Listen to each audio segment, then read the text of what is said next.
un lieu de mémoire, parce qu'il y a l'aspect mémoriel qu'il faut mettre en œuvre. Donc, nous avons un plan de célébration au niveau de la ville de Dakar. Vous avez vu, avec le RECAV,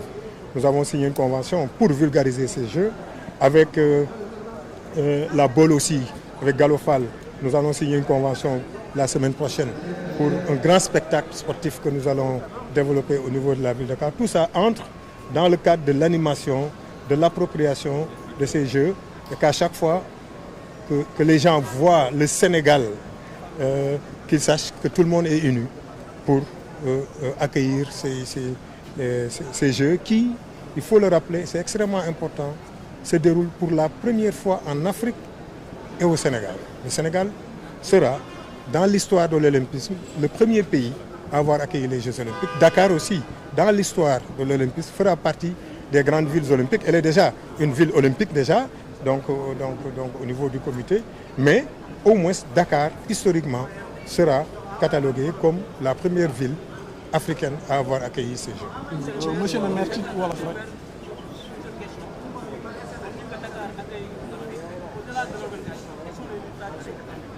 oui, je l'ai dit tout à l'heure, les résultats attendus en termes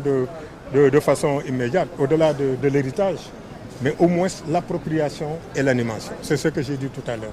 C'est ça. Et c'est ce que le président de la République aussi attend, que les gens s'impliquent, que les collectivités territoriales s'impliquent pour que le résultat au finish, c'est qu'on applaudisse le Sénégal.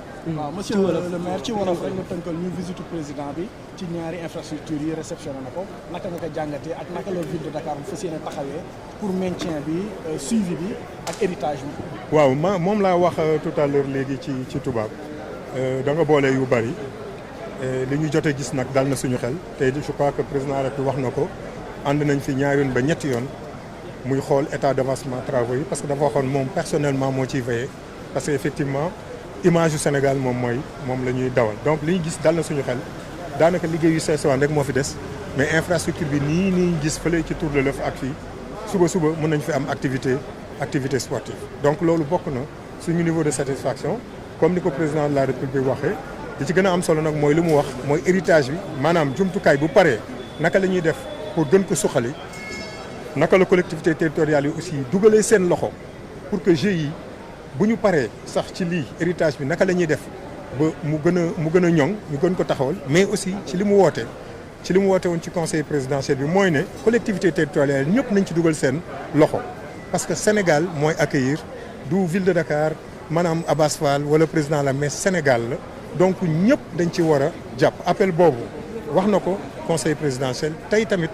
wax dëgg yàlla jëmalaat na ko fii woo na collectivité territoriale yi ci liggéey bi ñun nag loolu rek la ñuy xaar ci moom liggéey pour suñu réew et c'est le plus important maintenant nag li ci des mooy li mu wax aussi appel citoyen que Sénégal yëpp xam ne ñun fii ci Afrique ñu ngi ñooy réew mi jëkk a accueillir les Jeux olympiques loolu dinañ ko bind ci histoire olympisme donc na Sénégal yëpp pare waajal ko defar suñu réew quartier bu ci ne loo mën a setal nga setal boo woowee ville de Dakar sax ñu jàppale ci en termes d'aménagement ñun ñu ngi góorgóorlu parce que nous sommes à 60 000 mètres carrés de surface d'aménagement c'est-à-dire c'est un travail énorme nous sommes à plus de 5 kilomètres de linéaire ou même plus yoo xam ne ñu ngi koy développer un peu partout dans la ville de Dakar fan yi bëgg naa lancer benn concept Dakar naataange te loolu dama ciy woo quartier yëpp di ci woo commune yëpp am na ay prix sax yoo xam ne après dama koy lancer quartier bi gën a set di nga am prix boo xam ne ville de Dakar loolu yëpp dafa bokk ci li nga xam ne dañ ko war a def pour naatal suñu réew te nag héritage bi comme li ngeen di wax sànq du rek infrastructure sportive il y a l'héritage immatériel mooy ñu jóge fi sax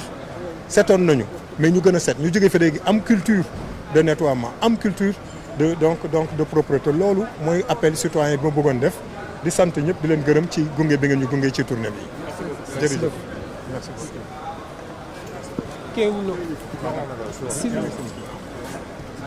S24